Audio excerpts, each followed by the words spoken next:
Bienvenue dans un voyage de découverte profonde. Aujourd'hui, nous plongeons dans un mystère fascinant, un secret ancien que beaucoup ont ignoré. Le chiffre 6. Un chiffre qui, dans la spiritualité chrétienne, porte un pouvoir caché et une signification profonde. As-tu déjà ressenti cette force invisible dans les symboles autour de toi? Le chiffre 6, omniprésent dans les Écritures, cache un message spirituel puissant que nous allons explorer ensemble. Dans cette vidéo, tu vas comprendre comment ce chiffre, plus qu'un simple nombre, révèle des vérités spirituelles essentielles pour ton cheminement personnel. Es-tu prêt à ouvrir ton cœur et ton esprit à cette révélation? Si tu es prêt pour ce voyage spirituel, n'oublie pas de liker cette vidéo et de t'abonner à la chaîne pour ne rien manquer de nos prochaines explorations. Abonne-toi et sois prêt à grandir spirituellement avec nous. Est-ce que je parle à quelqu'un? Il y a un temps pour naître, il y a aussi un temps pour mourir. Aujourd'hui, je vais parler d'une autre réalité dans le jour qu'on appelle l'heure. La Bible dit, Jésus a été pris et il a été mis à la croix à la 6e heure. Amen. Et de la 6e heure jusqu'à la 9e heure qui correspond à 15 heures dans notre timing à nous, il y a eu l'obscurité sur toute la terre. Lorsque les hommes ont essayé de voir combien de temps durait une journée, ils ont pu définir que la journée avec 24 blocs temporels qu'on peut appeler 24 heures.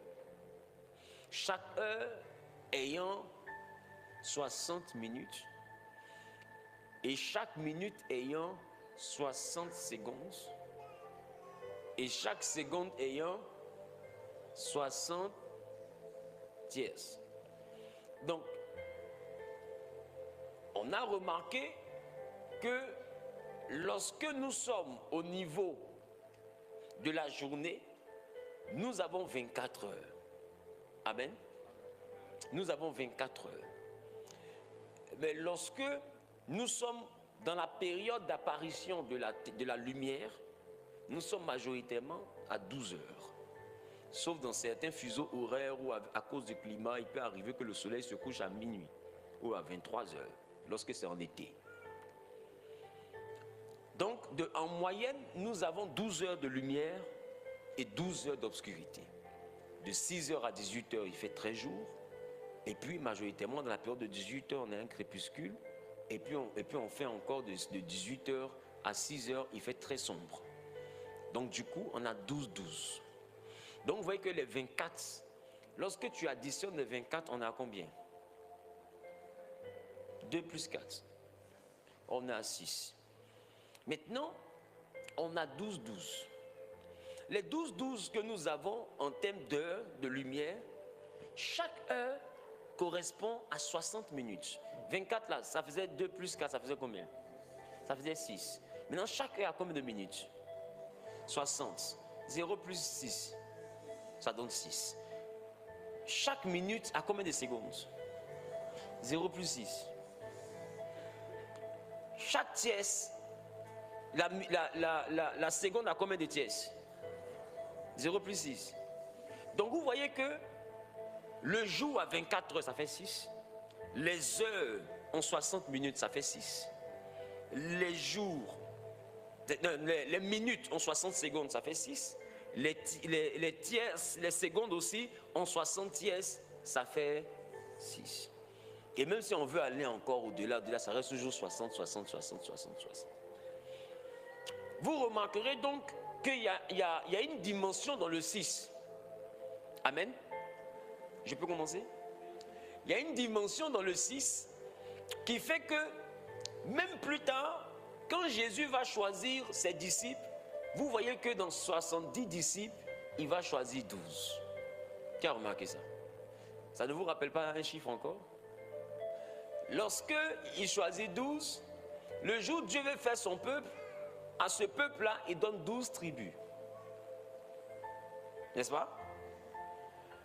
Et lorsque Abraham désobéit à Dieu en prenant Agar et qu'il intercède pour dire que Ismaël vive devant ta face, Dieu dit à Abraham, Ismaël vivra en Genèse 17 et il sera une grande nation il va lui naître 12 princes. Amen. 12 princes.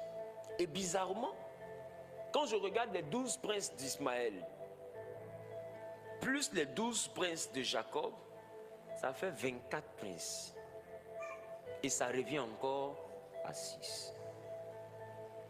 Quand Dieu fait la création, le dernier jour de la création est encore le 6e jour. Je parle à quelqu'un? Et encore le 6e jour. Donc l'homme est né un jour 6. Quand Dieu fait le jour, le soleil se lève à la première heure, mais à la 6e heure du jour, le soleil est toujours au milieu. On appelle ça midi. Et à la 6e heure de la nuit, nous sommes à la période aussi où la lune a la même position quand elle est présente.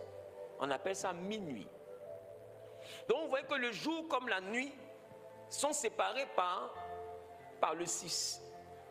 Ça fait que le jour va beau prospérer, le soleil n'arrive pas à dépasser la hauteur du 6. Il va beau monter, quand il arrive à la hauteur du 6, il commence à descendre. Il ne va jamais arriver à la hauteur du 7. Parce que le 6 devient une grande limite.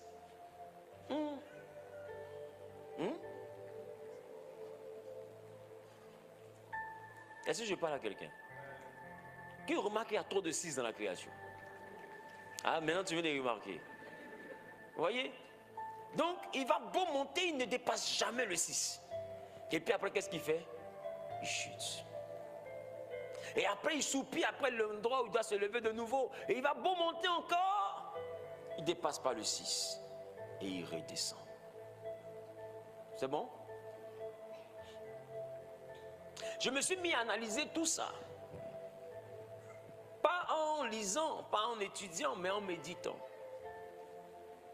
Et j'ai fini par arriver à une conclusion que je vais partager avec vous, pas dans la dimension du 6, mais dans la dimension du 24. Parce que c'est là qu'on va commencer. Et si un jour Dieu nous fait la grâce de nous revoir, peut-être qu'on va parler du 6. Mais laissez-moi vous dire que même la mort est dans le chiffre du 6.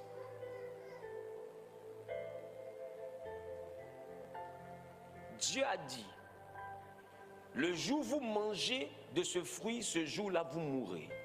Qui se rappelle de ça? Et la Bible dit, à cause du péché, la mort est rentrée dans le corps de l'homme et c'est appelé la vie du diable que les Grecs appellent Thanatos. La vie du diable. Qui a regardé un dessin animé où on parlait de Thanatos, qui était un chef bandit.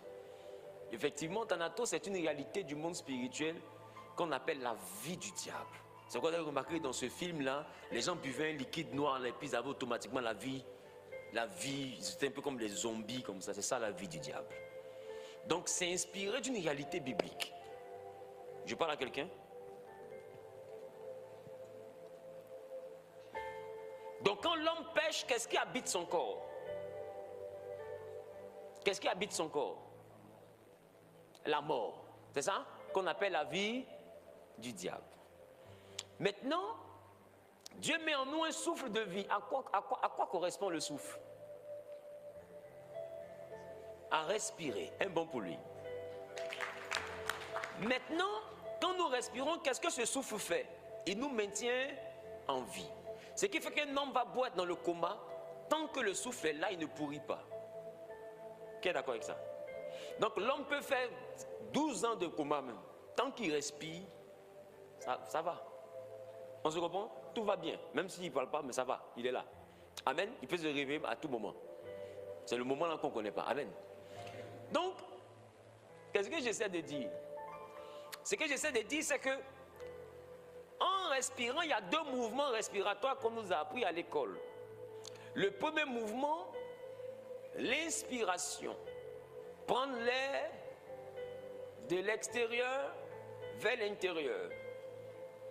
Deuxième mouvement, l'expiration. Prendre l'air de l'intérieur vers l'extérieur. Et bizarrement, l'expiration vient d'un verbe du premier groupe qu'on dit expirer. Mais expirer aussi est un synonyme de mourir.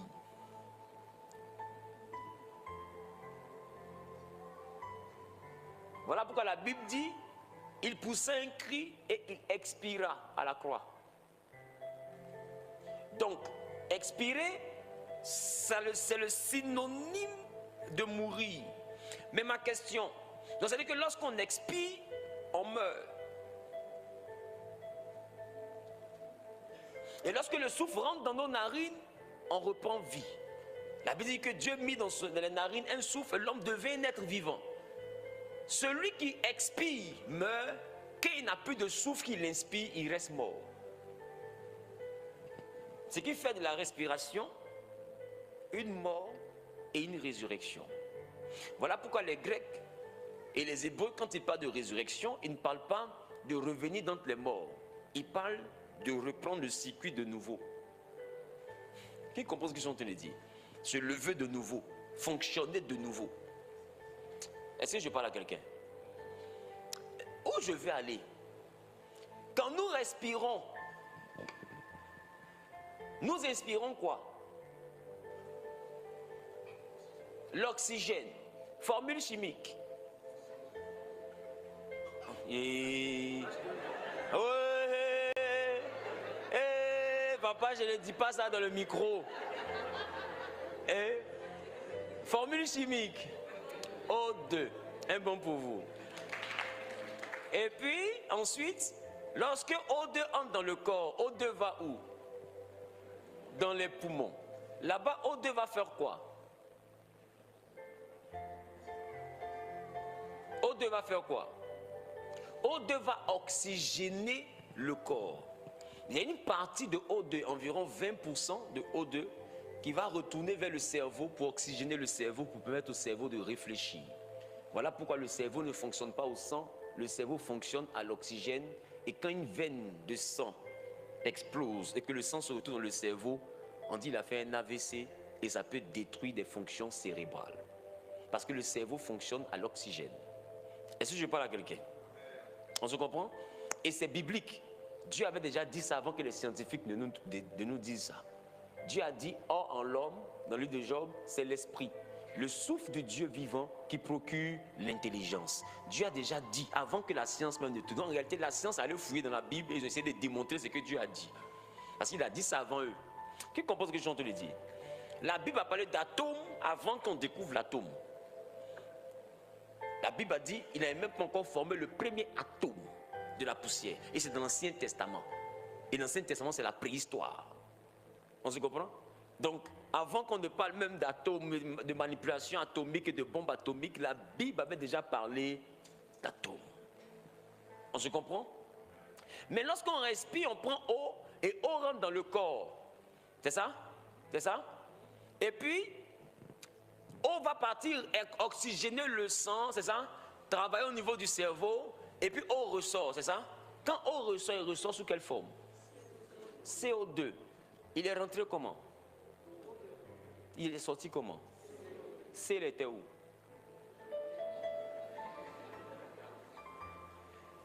Si je rentre dans ta maison claire, que je sors noir, ça veut dire que teinture là, c'est chez toi, ça y est. Qui comprend ce que je dis? On est d'accord? Ça veut dire que c'est en nous qu'il y a C.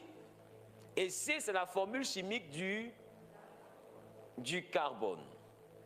Et le carbone est nuisible dans le processus de la respiration. Ce qui fait que si tu expires CO2 et que tu n'inspires pas O2 et que tu continues à expirer le CO2 que tu as libéré, la molécule d'oxygène étant déjà saturée par la molécule de carbone qui s'est greffée à elle, ne pourra plus se greffer à d'autres molécules de carbone. Et cette molécule-là va ressortir en laissant le carbone à l'intérieur parce qu'elle ne peut plus s'accrocher à une autre molécule de carbone. Qui comprend ce que je suis en train de dire? Et de ce fait, O2 qui entre sera même O2 qui sort parce que O2 ne peut plus prendre du carbone qui est dans le corps. Et automatiquement, on dit tu meurs d'asphyxie. En réalité, quand tu meurs d'asphyxie dans ces conditions, tu es mort de carbone. Parce que le corps produit naturellement le carbone et Dieu donne l'oxygène pour que l'oxygène nous débarrasse du carbone. Parce que le carbone, c'est ça qui est la mort. Quand le carbone n'arrive plus à sortir, on dit il est mort. Qui comprend ce que j'ai entendu dire? Dès l'instant que le carbone est bloqué à l'intérieur, qu'il n'y a plus de O2 qui peut aller prendre le carbone pour sortir, le système respiratoire en dysfonctionnement, le sang n'a plus d'oxygène, le corps n'a plus d'oxygène, respirer devient difficile et la mort s'ensuit. Je ne sais pas si on se comprend un peu. Parce que O2 qui entre ne peut plus prendre de carbone en toi. C'est ce que Dieu a dit, le jour où vous mangez, vous mourrez. Parce qu'en réalité, la mort, c'est le carbone qui est rentré dans le corps que Dieu avait créé. J'arrive. Ce qui fait que l'homme a maintenant besoin du souffle de Dieu pour retirer la mort de son corps. Qui comprend? Donc quand un homme expire, il expire CO2. Quand il ne retrouve plus de O2 qui va prendre les C qui sont à l'intérieur, on dit il est mort. Et quand C reste à l'intérieur, quand l'homme est couché avec C à l'intérieur, son corps commence à enfler. Parce qu'il n'y a plus rien pour enlever C. Et C va créer plus tard la putréfaction, on dit il est en train de pourrir. Parce qu'il n'y a plus de eau qui vient. Donc si Dieu doit avoir une formule chimique, Dieu est l'oxygène. Voilà pourquoi sur toutes les planètes où on cherche la vie, il y a une molécule qu'on cherche. C'est l'oxygène. Et si Dieu est l'oxygène, alors je peux dire aussi que le diable aussi a une formule chimique. Le diable est le carbone. Voilà pourquoi le carbone est la seule molécule qui a 6 neutrons, 6 protons et 6 électrons. Parce que le carbone, autour du noyau, il y a 6, 6, 6, 666, qui est le chiffre de la bête. Vous devez donc comprendre. Vous voyez que même le chiffre de la bête qui crée la mort est saturé de 3, 6. Il y a un mystère dans le 6 qui fait que celui qui comprend le 6 peut dominer. Et même l'être humain, quand il est dans le ventre de la mère, à partir de 6 mois, il peut venir au monde. Parce que l'ossature commence autour de 3 mois, 4 mois et s'étend jusqu'au 7e mois. Mais normalement, à partir du 6e mois, l'homme a déjà une configuration en termes d'ossature qui permet sa naissance. C'est pourquoi les prématurés naissent 2 fois à partir de 6 mois. Ils peuvent venir sur la terre. On les conserve un peu pour les durcir, mais ils arrivent à tenir. Parce que le chiffre 6 est un chiffre particulier dans le monde spirituel. Est-ce que je parle à quelqu'un? Donc, le 666 n'est plus une affaire du chiffre de la bête seulement. Le 666 aussi est aussi le chiffre de l'homme. Parce que la bête, ce n'est pas le diable.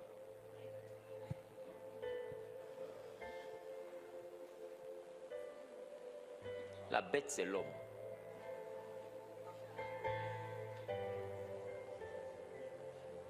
Asseyez-vous bien.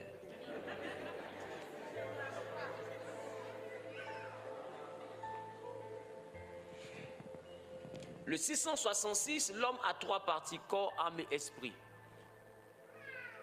Le 666, c'est la dimension où le corps de l'homme compte sur le 6. L'esprit de l'homme compte sur le 6. L'âme compte sur le 6.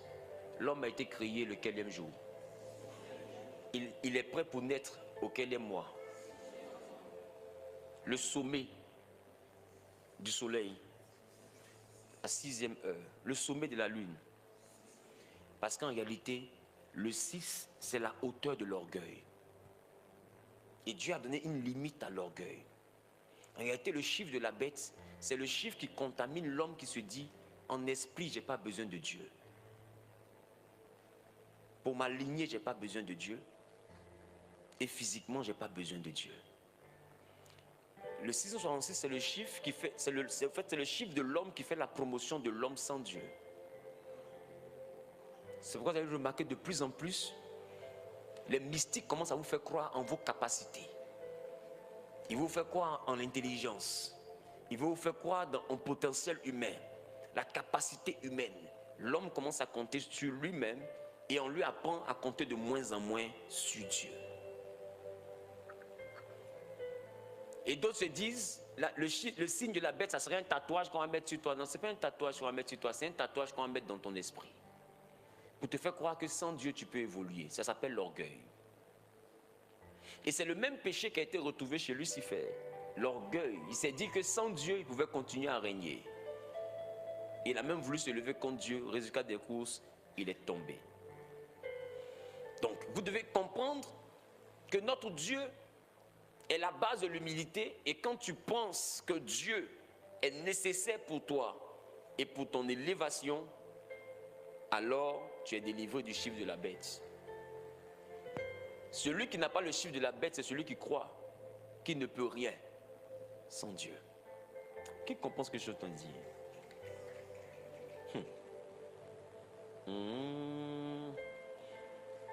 Alors je vais te parler des 24. Et quand on regarde les 24 heures du jour, cela me rappelle 24 entités dans le monde spirituel, qu'on appelle souvent les 24 vieillards. On dit ils jettent leur couronne. Je veux qu'on essaie de voir ensemble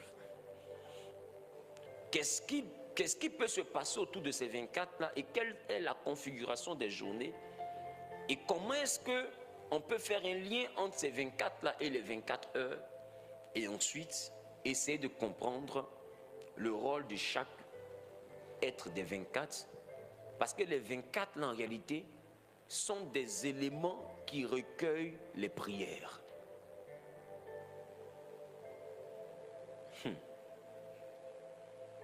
C'est écrit. Apocalypse chapitre 5, le verset 8. Est-ce qu'on peut, aller en immersion? Verset 8. Tu es venu à ton maillot de bain? Allons-y. Quand il eut pris le livre, Quand il eut pris le livre, les 4 êtres vivants dis avec moi les 4 êtres vivants. Oui. et les 24 vieillards se prosternèrent devant l'agneau, Se prosternèrent devant l'agneau. tenant chacun une harpe On dit tenant chacun une harpe. et des coupes d'or Oui. remplies de parfums, qui sont les prières des saints. Attends. Les 4 êtres vivants et les 24 vieillards ont dans leurs mains des coupes. Chacun a une coupe. Et dans cette coupe-là, il y a les prières des saints. J'avais voulu vous parler aujourd'hui des 24 vieillards et des 4 êtres vivants, mais le temps ne nous suffira pas. Donc je vais vous parler seulement des 24 vieillards. Et si un jour Dieu nous fait la grâce de nous revoir, je vous parlerai des 4 êtres vivants. Mais ne vous inquiétez pas. Les 4 êtres vivants, tout comme les 24 vieillards, sont très utiles dans votre organisation temporelle. Parce que ce ne sont pas des entités pour le ciel, ce sont des entités pour la terre. Est-ce que je parle à quelqu'un? Et je veux que nous puissions ensemble aller à notre introduction. En introduction, nous comprenons que ce que nous voulons voir aujourd'hui comme masterclass va présenter une correspondance entre les 24 vieillards et les 24 heures et va présenter aussi la possibilité des 2 alliances, à savoir l'alliance au niveau d'Agar et au niveau de Sarah, ainsi que les 2 grands luminaires, le soleil et la lune. Nous allons donc avoir une immersion ce soir dans une réalité biblique qui frise le fantastique. Est-ce que je parle à quelqu'un? L'objectif n'est pas d'opposer, mais de révéler l'ordre. Amen. Le gouvernement du temps et la circulation des prières dans la liturgie céleste. Et à la fin, si on a le temps, nous allons chuter sur pourquoi nous tombons sur des heures miroirs. Parce qu'en réalité, chaque heure est un trône d'un vieillard. On se comprend? Et ils déposent leur couronne parce qu'en réalité, quand une heure s'achève, le vieillard pose sa couronne au pied du maître. Et il attend la prochaine heure où il régnera de nouveau.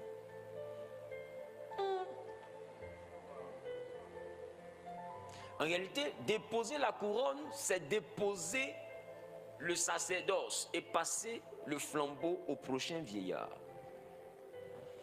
Ces 24 vieillards ont l'apparence humaine parce que ces 24 vieillards sont des entités spécialement dédiées au timing humain.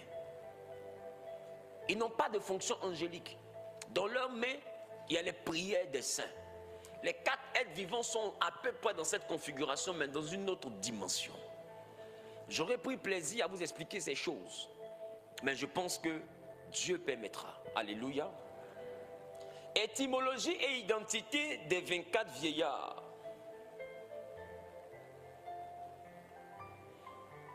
Étymologie et entité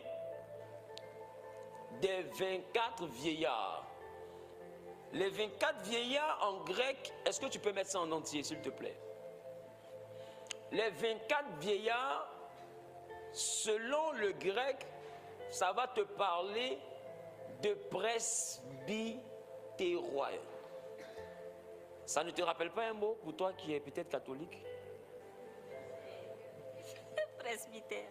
Ah, il est grand le mystère de la foi. Vous voyez que le nom des 24 vieillards se rapproche du presbytère. Parce que les 24 vieillards sont appelés dans l'étymologie presbytéroi. Ce qui signifie, ce qui vient de la racine presbys, qui parle de ancien, honorable, dépositaire ou encore autorité. Donc, le sens biblique, d'accord, c'est autorité, maturité, gouvernement, d'accord, et ce qui n'a pas d'âge biologique. Donc les 24 vieillards, moment s'il vous plaît.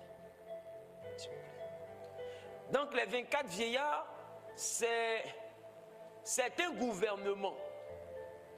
Ce sont des autorités. Amen. Ce sont des dépositaires. Alléluia. Et ils ont un rôle que je vais prendre le temps de t'expliquer. En petit 2, le chiffre 24, on a déjà vu. Le 24 symbolise 1, la plénitude du service. 1 Corinthiens, le chapitre 24. Vous allez avoir le temps de voir. Il y a 24 classes sacerdotales signifiées là-bas. Deuxième point, le 24 symbolise la totalité du temps, soit 24 heures. Et le 24 signifie quoi encore? La totalité du témoignage, d'accord? Dans la lecture ancienne, le canon hébraïque, d'accord, a 24 livres. Qui comprend ce que je suis en train de dire? Le canon hébraïque en a 24. Dans la lecture ancienne des Hébreux, leur ancienne littérature spirituelle, leur canon a 24 tomes. Est-ce que je parle à quelqu'un?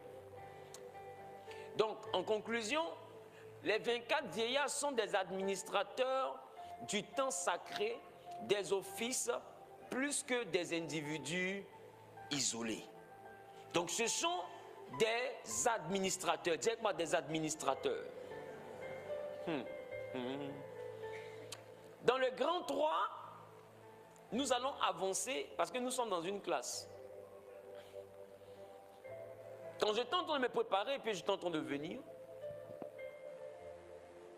je ne suis pas venu ici vous prophétiser, mais Dieu m'a fait voir quelque chose. Je vais prier pour la personne, si la personne a du courage pour venir, mais il m'a montré dans mon esprit une femme.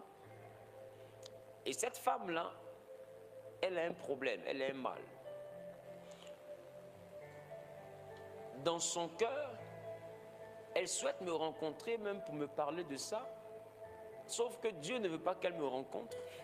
Mais Dieu veut la guérir ici, devant. Mais le mal est tellement délicat que ça va demander du courage. Je ne sais pas si elle en a suffisamment. Mais la femme qui avait la perte de sang, elle a dû avoir beaucoup de courage. Le mal concerne sa partie intime. C'est un mal qui fait que il y a une forme d'infection et de sécrétion d'un liquide. C'est comme un pus. C'est un envoûtement. Et quand je dis c'est un envoûtement, je ne parle pas de simples, comme les femmes de fois peuvent vivre des pertes. Je ne parle pas de simples pertes. Je parle d'un mal qui est chronique. Elle sait pertinemment de quoi je parle.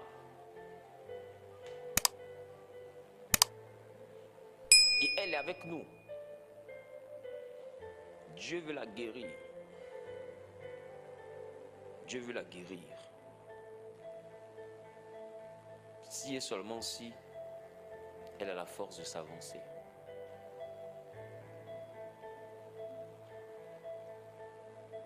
Dieu veut la guérir.